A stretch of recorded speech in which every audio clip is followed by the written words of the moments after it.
Hey everyone, I'm Kim, the mom boss behind EmeryandK. Welcome back to my channel. Today's Tumbler tutorial is this really fun geometric, holographic, all the sparkle tumbler. I will be sure to list and link everything I use in the description box below. I'll have some discount codes for you down there as well. Let's get to it. The first thing we're going to want to do is trim our tacky tape for our glitter lines. So those lines of glitter you saw on the tumbler were made with tacky tape. That is the double-sided adhesive sheets from the glitter guy. And I trimmed my strips with this little scrapbook cutter, 1/8 of an inch. And I don't remember how many I trimmed. I think like 15 or 20. I didn't need them all, but I always think it's better to have more than not enough. So once we're finished trimming our strips, we're going to go ahead and apply them to our tumbler. Today I'm using a 20-ounce slim. This is from the Steel Magnolia. It came already prepped, so all I had to do was take it out of the box. And I've said this before, but I absolutely love that luxury. But you can do this with any type of skinny, plump tumbler that you have on hand. To start applying our lines, I'm going to use my weeding tool to just pull up a little edge of the backing, completely pull that off, and I'm just going to start laying these on my tumbler. I'll use my X-Acto knife to trim them. Now there is literally no right or wrong way to put on these lines. Basically the goal is to just make a bunch of random shapes. Don't think too much about it. Let your brain kind of just shut off and start laying strips where you think they look good. Where they intersect, I like to just push it down with my fingernail to kind of crease it, and then I use my X-Acto knife to trim it. Now where your tacky tape lays over itself, like you can see with that shape right there, because tacky tape is a paper backing, you will kind of tear the paper if you try to remove that little piece that overlays. So I just trim it right on the edge, and then when we pull up our tacky tape to glitter it, that extra will come off and it won't be there anymore. I hope that makes sense. You want on your tumbler is totally up to you. Your craft room, your rules, whatever you think looks good. For myself, I knew I wanted to have a decent amount of shapes, but I wanted to focus more on having a few kind of like statement shapes and then some smaller accent shapes in there. So I literally just went until I was looking at this tumbler and I thought to myself, I think that looks good. And I would encourage you to do the same. Don't overthink it. Just let it go until your brain says, hey, that looks good. Let's move on. Once your stripes are finished, now comes the fun part. We're going to be adding some vinyl, and I did do a little test piece there to see which tool worked the best for tracing out these shapes. So I'm going to start with this holographic vinyl from TeckWrap. This stuff is beautiful. It does have a protective layering on it. You could take it off before you start or after. It doesn't matter. So as you saw there, you can use a mechanical pencil. I tested that out because I figured more people would have that around their home, but I preferred to use, this is the, I think it's the embossing tool. It came with my Cricut, but it's just kind of like this little metal, I don't know, like almost rounded little edge, if that makes sense, but I'm pretty sure it's the embossing tool. I will look that up and be sure to put it in the description box below. So what you're going to do with that is you're going to trace the shape, and then you're going to hand trim your vinyl pieces. So for this, I thought the easiest way to do it was just kind of hold it down tight with my hand and then use my little tool to gently trace those lines. The tacky tape is raised, so it's pretty easy to feel where to trace it. I just kind of put a little bit of pressure towards my line and then trace my shape, if that makes sense. I feel like this might be something that's easier to kind of understand how I'm doing it, like when you see it. So you can see I kind of run my finger along, and I know where my piece of tacky tape is because I can see the end of it outside of my vinyl, if that makes sense. So I am just going to continue doing this until I'm happy with the amount of spaces that have the holographic vinyl. Now to lay this holographic vinyl down, I just totally remove the backing. I kind of line up a point, it doesn't matter, anywhere in the shape, and then I lay it down in the middle and push it out to the edges. If you do end up with any little bubbles, you can carefully pull it back up and try to squeeze that bubble out.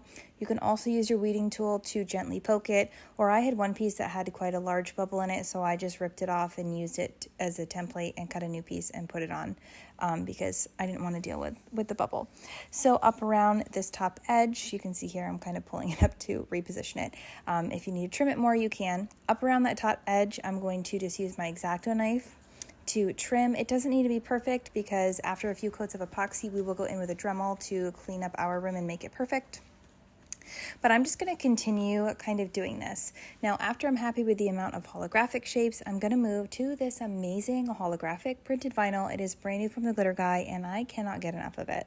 This sheet that I'm using is from their Galaxy clusters. This one is option C, but any of them would work. They are all absolutely stunning. So I am going to trace my shapes the same exact way as I did with the regular holographic vinyl.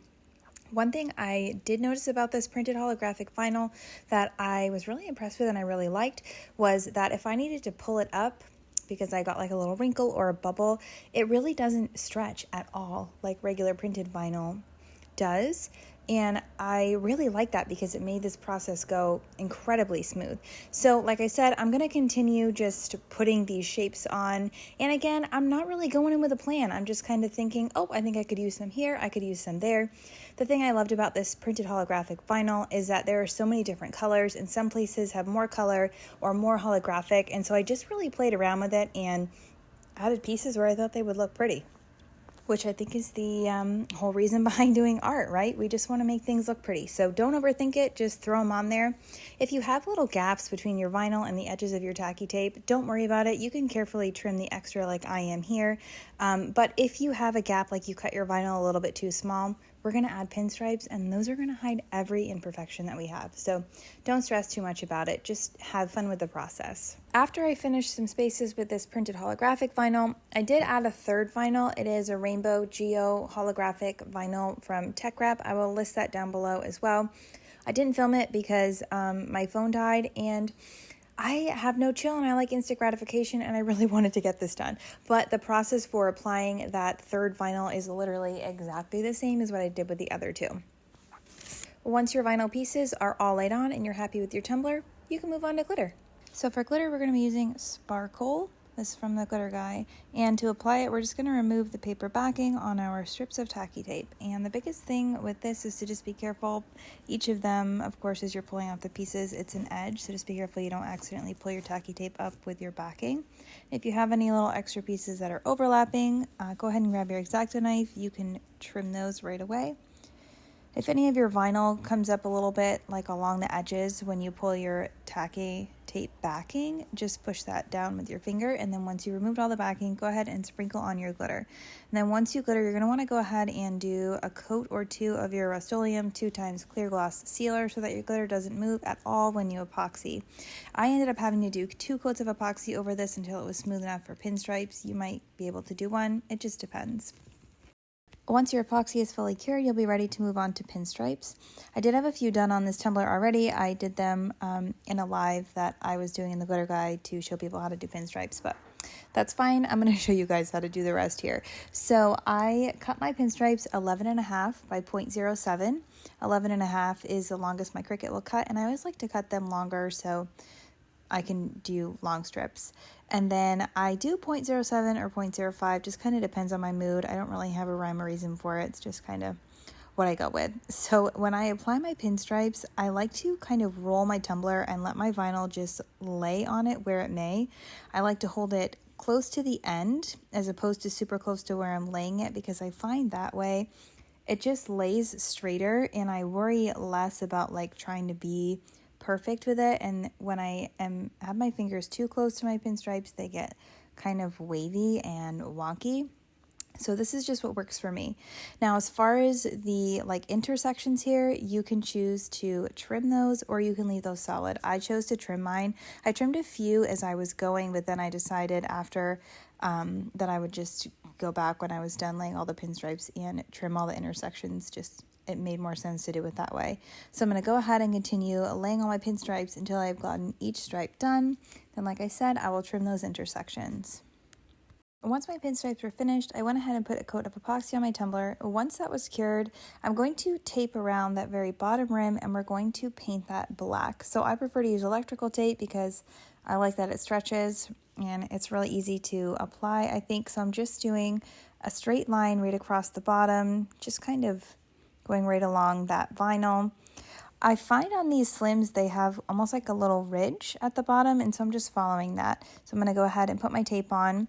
I use a plastic bag to wrap around my tumbler and hold it there as I'm spray painting. I'm just going to do that in black, and then once that dries, we're going to go ahead and sand the rim before our final coat of epoxy.